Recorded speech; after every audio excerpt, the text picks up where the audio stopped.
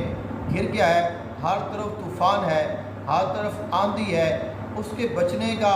کوئی رستہ نہیں ہے، اس کے نکلنے کا کوئی رستہ نہیں ہے، اس کو بچانے والا، اس کی پکار سننے والا، اس کی مدد کرنے والا بظاہر اس کو کوئی نظر نہیں آ رہا ہے، کوئی رستہ نظر نہیں آ رہا ہے، تو پھر وہ اس دعا کو پڑھے،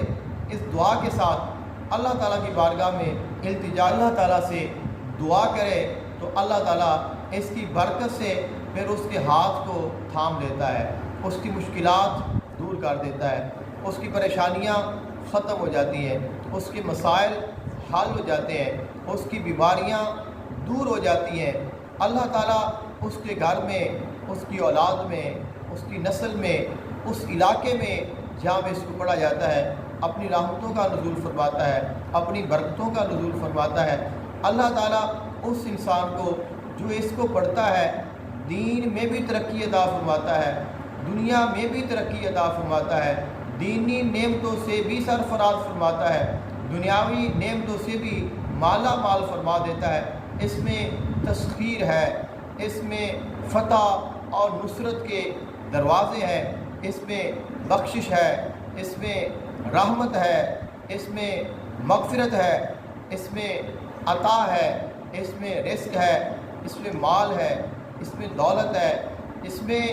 دشمنوں سے نجات ہے، مخالفوں سے نجات ہے، شیاطین سے حفاظت ہے، مخالفین سے حفاظت ہے، منافقوں سے حفاظت ہے۔ اس دعا میں اللہ تعالیٰ نے بہت سارے کمالات رکھے ہیں، کیونکہ یہ دعا قرآن و حدیث سے بالکل مطابقت رکھتی ہے۔ اس میں اللہ تعالیٰ کے نام ہیں، قرآن پاک کی آیات ہیں، احادیث رسول سے دعائیں ہیں، حضور اقدس عالم صلی اللہ علیہ وآلہ وسلم کی خاص عطا ہے۔ یہ ایک بہترین حصار ہے، یہ انسان کی حفاظت کے لیے بہترین قلعہ ہے۔ اس میں بیماریوں سے شفا ہے، شیاطین سے نجات ہے، اس میں جادو سے، جنات سے، آسیب سے حفاظت ہے، نجات ہے۔ یہ دعا ایک بہت بڑا تحفہ ہے۔ جو انسان اس دعا کو پڑھ لیتا ہے، جو اس دعا کو اس کا عامل ہو جاتا ہے، اس کی تاثیر کو پا لیتا ہے، تو پھر اگر وہ کوئی اور دعا نہ بھی پڑھے تو ایک ہی دعا اس کے لیے کافی ہو جاتی ہے۔ اس دعا میں جو روحانی مخلوق ہے، اس دعا کے موکلات ہیں، اس دعا کی جو روحانی مخلوق ہے، اس دعا کی جو روحانی طاقت ہے، اس دعا کی جو روحانی تاثیر ہے، وہ اس قدر اتنی زیادہ ہے، اتنی یہ پاورفل ہے کہ ہزاروں موکلات، ہزاروں جنات، چاہے سفلی ہو، چاہے علوی ہو، چاہے نوری ہو، چاہے ناری ہو، ہر قسم کی مخلوق اس کے تابع ہے، اس کے مسخر ہے، اس میں موجود ہے۔ جب انسان اس دعا کو پڑھتا ہے تو اس کے ساتھ تمام جو روحانی مخلوق ہے، جو روحانی دنیا ہے، جو جناتی دنیا ہے، جو موکلات کی دنیا ہے، وہاں پہ ایک ہیجان پیدا ہو جاتا ہے، ایک شور برپا ہو جاتا ہے کہ کون ہے جو اس دعا کو پڑھ رہا ہے، کون ہے جو اس کی زکوٰۃ ادا کر رہا ہے، کون ہے جس نے اس دعا کو پڑھا ہے۔ اسی لیے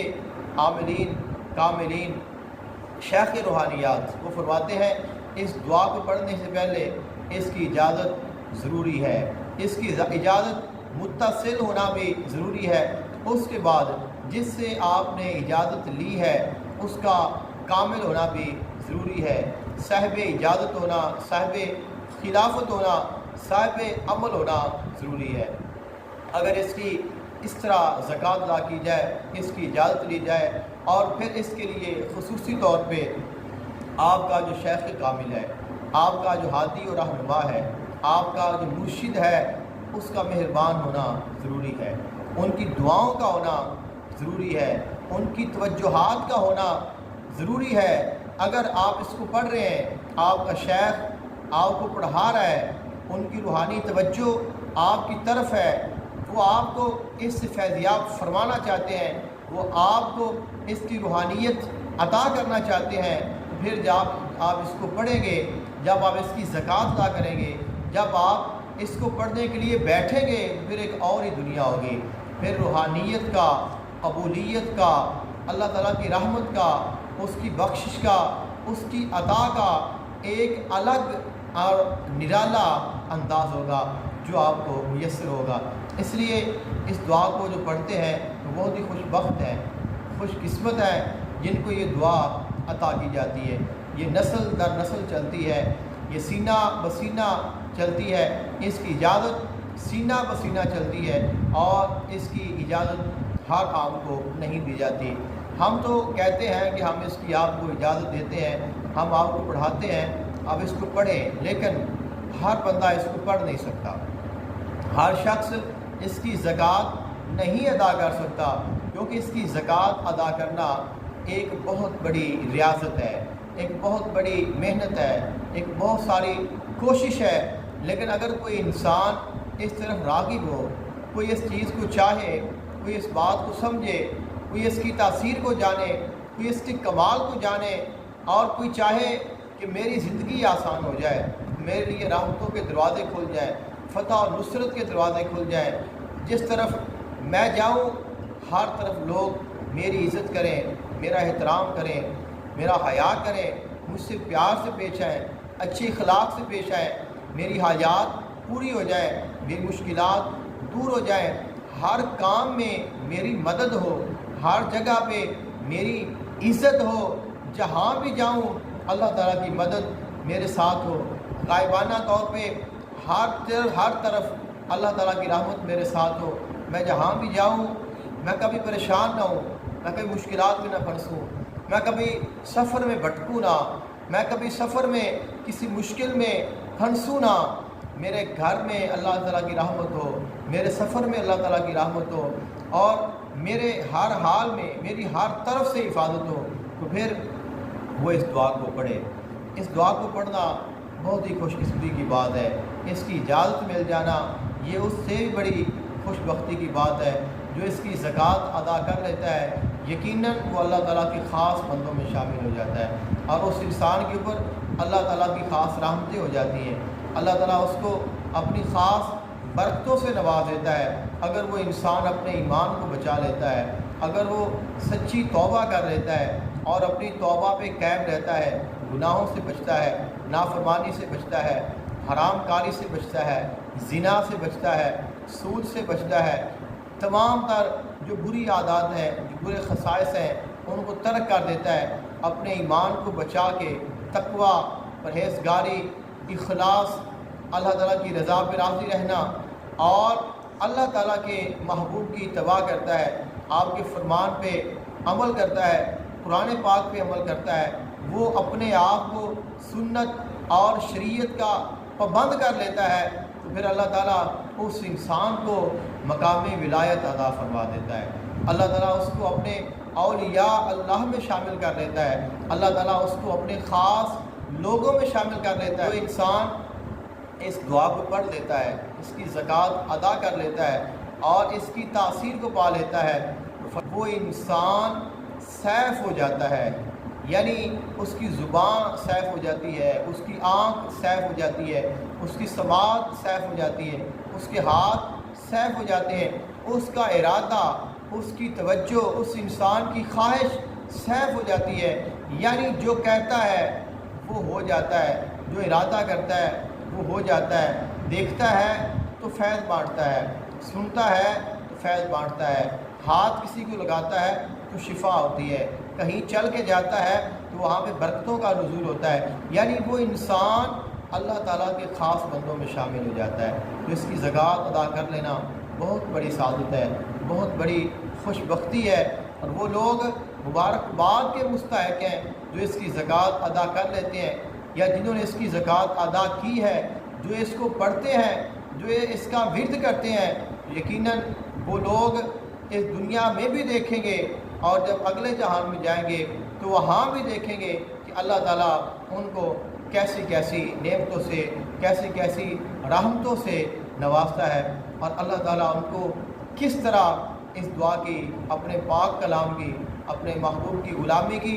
اور سنت اور شریعت کی پابندی کرنے کی اللہ تعالیٰ کیا جزا عطا فرماتا ہے۔ اس کی زکوٰۃ ادا کرنے کا طریقہ یہ ہے، آپ نے اکیلے بھی اس کی زکوٰۃ ادا کر سکتے ہیں، اجتماعی طور پہ اجتماع بھی ہو رہتے ہیں، وہاں بھی اس کی زکوٰۃ ادا کی جا سکتی ہے۔ اگر کوئی خاتون ہے وہ اپنے گھر میں بھی زکوٰۃ ادا کر سکتی ہے۔ اگر کوئی مرد ہے وہ مسجد میں زکوٰۃ ادا کرے، کیونکہ وہاں پہ اعتکاف بیٹھنا آسان ہوتا ہے۔ اگر کوئی اعتکاف نہیں بیٹھ سکتا ہے تو پھر بھی اس کی زکوٰۃ ادا ہو سکتی ہے، اس کو پڑھا جا سکتا ہے، اس کا انسان ورد کر سکتا ہے۔ لیکن جتنا ہم شرائط پہ عمل کریں گے، جتنا زیادہ ہم سنت اور شریعت کے مطابق لوازمات کے ساتھ، شرائط کے ساتھ اس کو پڑھیں گے، اتنی ہی اس کی تاثیر زیادہ ہوگی۔ بہترین جگہ تو اس کی کوئی دریا ہو یا کوئی نہر ہو تو اس کے کنارے پہ بیٹھ کر اگر اس کو پڑھا جائے، اس کی زکوٰۃ ادا کی جائے تو اس کی تاثیر 10 گنا کم از کم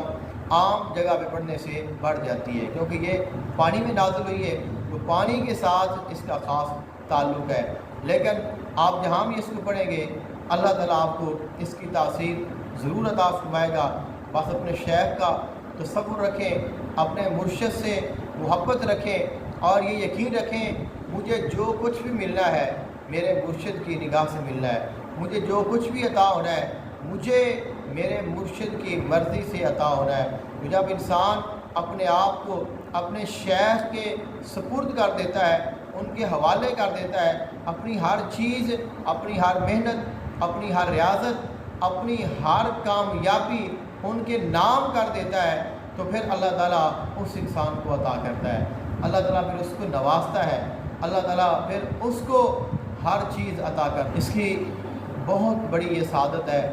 اس کے لیے آپ یہ جو 6، 7 اور 8 سفر مظفر ہے، 6، 7 اور 8 سفر سے پہلے آپ اس کو، بہتر یہ ہے کہ آپ اس کو زبانی یاد کریں،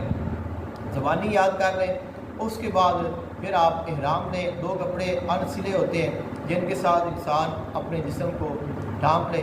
اس کے بعد آپ نے ایک جگہ مخصوص کرنی ہے جہاں پہ آپ نے اس کو پڑھنا ہے۔ تو اگر آپ مسجد میں جائیں تو پوری مسجد آپ کے پاس ہے، لیکن آپ اعتکاف کی نیت کریں گے اور رات جب آپ نماز پڑھ لیں اس کے بعد آپ احرام باندھیں، احرام باندھنے کے بعد 2 رکعت نفل ادا کریں اور اس کے بعد پھر آپ اس کو پڑھنا شروع کر دیں۔ اگر اس کو عشاء سے لے کر فجر تک پڑھا جا سکے تو 120 مرتبہ پڑھ لیں، اگر نہ پڑھا جا سکے تو جو آپ پڑھ لیں وہ آپ لکھ لیں اور اس کے بعد فجر کے بعد پھر پڑھ لیں، ظہر کے بعد پھر پڑھ لیں۔ 3 نشستوں میں بھی اس کو پڑھا جا سکتا ہے، 1 نشست میں بھی پڑھ سکتے ہیں، 2 میں بھی پڑھ سکتے ہیں، 3 میں بھی پڑھ سکتے ہیں، لیکن آپ نے مغرب کے بعد سے لے کر اگلے دن کی عصر سے پہلے تک آپ نے اس کی جو تعداد ہے 120 آپ نے پوری کرنی ہے۔ اگلے دن پھر آپ روزہ بھی رکھیں گے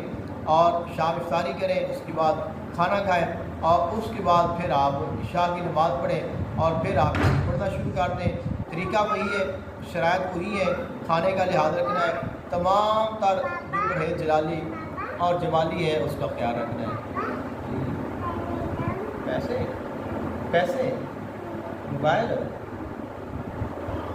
بیٹھ کر دیتا ہوں، ادھر بیٹھ کر دیتا ہوں، ادھر بیٹھ کر دیتا ہوں، ہاں میں دیتا ہوں۔ تو اس کی زکوٰۃ ادا کریں، اس کو پڑھیں، انشاءاللہ میری دعائیں آپ کے لیے، اللہ تعالیٰ آپ کو اس کی تاثیر عطا فرمائے، اللہ تعالیٰ آپ کو اس کی دینی اور دنیاوی ہر لحاظ سے برکات عطا فرمائے۔ مجھے ہمیشہ اپنی دعا میں یاد رکھیے گا۔ جزاک اللہ خیراً۔ السلام علیکم ورحمۃ اللہ وبرکاتہ۔